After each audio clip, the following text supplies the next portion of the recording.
सलाम मेरे अजीज पंखो। इस दुनिया में ना कुछ सवाल ऐसे हैं जिनका कोई जवाब नहीं है। जैसे कि बारिश होती है तो क्या होता है, बारिश आता है तो पानी आता है, और जब ज्यादा बारिश होती है तो जब ज्यादा बारिश आता है तो ज्यादा पानी आता है। ऐसी ना एक और नए सवाल ने इस दुनिया में जन्म लिया है कि जब कोकिला नहाने के लिए गई थी तो रसोड़े में जाके कुकर में से चने निकाल के खाली कुकर किसने चढ़ाया था? रसोड़े में आखिर कौन था? मैं थी, तुम थी, मैं थी, तुम थी, कौन था? ये वो सवाल है जिसका जवाब तलाश करने के लिए आज मुझे ना चाहते हुए भी ना ये वीडियो बनानी पड़ी है। अब इस ड्रामे का नाम ना मुझे गूगल करने से पहले तक नहीं पता था और यकीन करो मैं फिर से भूल चुकी हूँ। ये ड्रामा इतना पुराना है कि कॉलेज के टाइम पे मेरी फ्रेंड्स इसको देखती थी और फिर दूसरे दिन क्लास में आके गोपी का मजाक उड़ाया करती थी। और मुझे नहीं पता था कि उस टाइम जिसका हम मजाक उड़ा रहे हैं वो फ्यूचर में जाके तुम्हारी और मेरे सरों पे सवार हो जाएगी। अब देखो ये ड्रामा मैंने कभी देखा नहीं है, लेकिन मुझे इतना पता है कि गोपी बहू के साथ दुनिया में वो जुल्म हो रहे हैं ना, जिसको सोच के मेरे तो नाक और आंखों दोनों से ना आंसू की कतारें जारी हो जाती हैं। इस घर में ना गोपी को छोड़ के सारे एक नंबर के ट्रोल हैं। सब इस बेचारी को अपनी ईगो की 7 इंच की हील के नीचे दबाते रहते हैं और इसके आंसू बहते रहते हैं। अब जैसे ये देखो, सास ने 35 किलो की गोपी बहू को 60 किलो की ज्वेलरी दी और कहा कि बरादरी वाले घर आ रहे तो उनको पहन के बाहर आ जाना ताकि ना शरीकों के कलेजों में जरा आग लगाई जाए। पर गेस व्हाट, गोपी सास की बात नहीं मानती। तो गुस्से में सास ने गोपी को सारा जेवर पहनाया और अब इसने शुरू कर दी बिग बॉस की एपिसोड। इसमें से एक भी दागिने कम नहीं होने चाहिए और अब से 24 घंटों तक इसी गहने में तुम घूमोगी फिरोगी और सारा काम करोगी। एक भी इसमें से पीस कम हुआ ना तो तुम्हारी गर्दन पकड़ के मैंने जूस के खाली डब्बे की तरह मसल देनी है। अब यहाँ निकलते हैं गोपी बहू के आंसू। और अब यहाँ देखो, जिसने प्रेशर कुकर से चने निकाल के खाली कुकर गैस पर चढ़ा दिया था वो यहाँ कैसे हमारी गोपी को ट्रोल कर रही है। उसको डांट रही है कि तेरा आज बर्थडे है तो तूने किसी को भी नहीं बताना कि तेरे जन्म का दिन कितना खतरनाक था। तेरे पैदा होते तेरे माँ बाप चल बसे थे।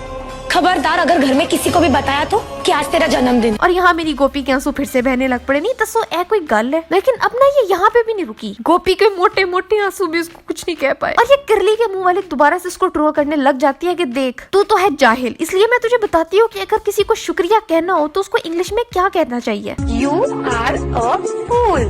You are a fool. देखो आई किड यू नॉट, ये देख के ना मुझे मेरा बचपन याद आ गया। जब मैं बहुत ही छोटी थी ना, स्कूल में मुझे सब्जियों के नाम याद करने का होमवर्क मिला था तो मुझे याद नहीं रहा कि बंद गोभी को इंग्लिश में क्या कहते हैं। तो मैंने अपने ट्रस्टवर्दी भाई से पूछा कि बंद गोभी को इंग्लिश में क्या कहते हैं, तो अक्सर मुझे जवाब मिलता है कि बंद गोभी को गार्बेज कहते हैं। मैंने कहा लेकिन गार्बेज तो कचरे को नहीं कहते। तो अक्सर मुझे जवाब आता है कि नहीं कचरे को तो कैबेज कहते हैं, जाहिल। दूसरे दिन मैंने फुल कॉन्फिडेंस के साथ क्लास में जाके बंद गोभी को गार्बेज कह दिया था और उसके बाद मेरे साथ जो हुआ उसकी वजह से आज तक मुझे अपने भाई पे एतबार नहीं रहा। तो मुझे तो यहाँ गोपी में अपनी झलक नजर आई है। अब मुझे तुम लोग ना एक बात बताओ, अगर तुम्हें कोई नशा करा दिया जाए तो तुम क्या करोगे? चीखे मारोगे या कोने खुदरे में बैठ जाओगे या शोर मचाओगे? लेकिन वो नहीं करोगे जो भंग कंज्यूम करने के बाद हमारी गोपी ने किया। मेरी गोपी बहू ने भांग खाई हुई है। दादी, मैंने ना घर की पूरी साफ सफाई की, मुझे माफ कर दीजिए माँ जी, मैं पूरी सफाई वापस कर देती हूँ। गोपी ने पूरा घर चमका दिया। मेरी गोपी को इन लोगों ने काम पर ऐसा लगाया कि वो कभी लैपटॉप मांज रही होती है और कभी कोमा में से उठ जाती है सिर्फ और सिर्फ अपने पित्ते के मुंह वाले पति के लिए चाय बनाने के लिए। और अब बेचारी नशे में भी मोमेंट एंजॉय नहीं कर रही बल्कि घर साफ कर रही है। माँ सदके माँ वारी। लेकिन अब ये भी है कि गोपी न सिर्फ मजलूम और हाई नहीं रहती, गोपी ड्रामे बाज भी है। बिल्कुल तुम्हारी और मेरी तरह जब भी पढ़ने को बोल दिया जाए तो हमें भी ऐसी ऐसी बीमारियां चढ़ती हैं कि जिसका इलाज ना अम्मा के जूतों में मिल ही जाता है। किताबें खोलते साथ ही कभी इसको चक्कर आते हैं, कभी इसकी आंखें जलती हैं,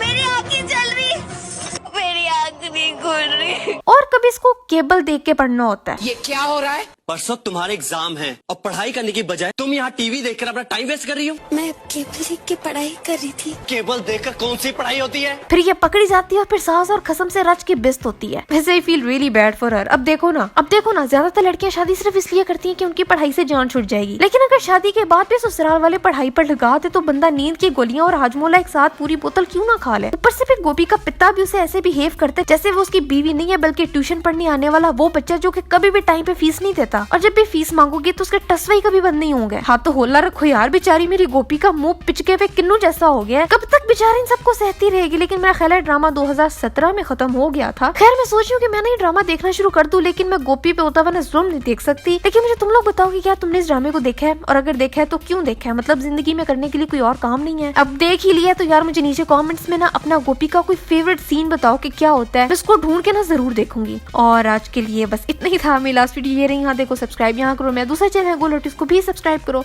अगली वीडियो कौन सी होनी चाहिए मुझे भी बताओ, और मैं मिलती हूँ तुमसे कुकर में चने डालने के बाद।